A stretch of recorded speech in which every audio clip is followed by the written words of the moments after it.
road in Tupelo, Mississippi, and we came across this little shack. It's barely the size of a shed you'd keep your lawnmower in the backyard. It's the birthplace of one of the coolest, most famous motorcycle enthusiasts who's ever lived, Elvis Aaron Presley. This tiny house his dad built with his own hands. Let's go inside and check it out. Well, this is the 300 square foot house that Vernon Presley borrowed $180 from his employer to build.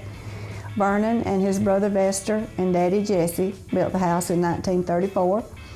The furnishings are what they would have looked like when the Presleys lived here, but people have donated a lot of stuff to help it look like this.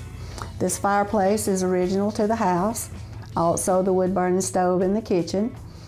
The only thing that the Presleys took with them when they moved to Memphis was an ice box.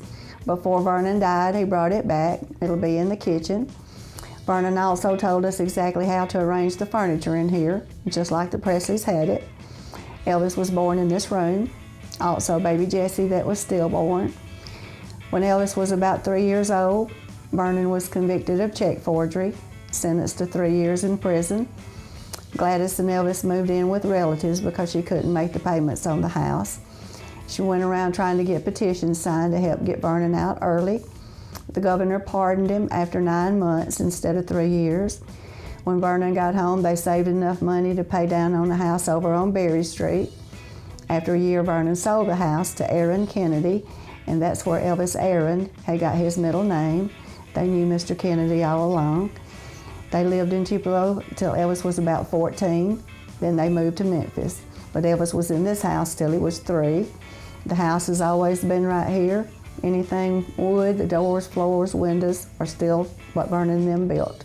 That's what they did for a living, was build houses. They should have knew what they were doing. Tupelo is just Tupelo, you know, and Elvis never forgot. He would come back up here and they would tell me he had a best friend, Mr. Guy Harris, and they grew up together all the years that they lived together here in Tupelo. Guy said that Elvis would just come back up here and just look at everything and just want it to be, you know, something built for kids and stuff like that. The church, that's where the church was, over on Adams Street when Elvis was a boy. And he attended services there until he was about 14, like he was when they moved to Memphis. Brother Frank Smith is the one that taught him how to play the guitar. He was the pastor of the Assembly of God Church. Well, can you show us that? There's only 2 rooms, right? That's it.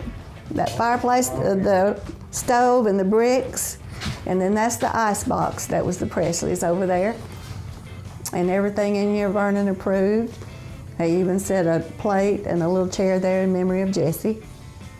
People who don't know what an ice box is, you literally put ice in there. Mm-hmm. It's not electric or anything. Yeah, they put it over there in that where the metal is, and then let it melt and empty it some way down there. Was there electricity in the house originally? No, there wasn't, but they put the electricity in here, you know, for us, because on one of those little plaques outside that you go around, it says that when they wanted to listen to their radio burning, they would take it out and put it in the battery and plug it into the battery. Yeah. So as you can see, from humble beginnings came the king of rock and roll.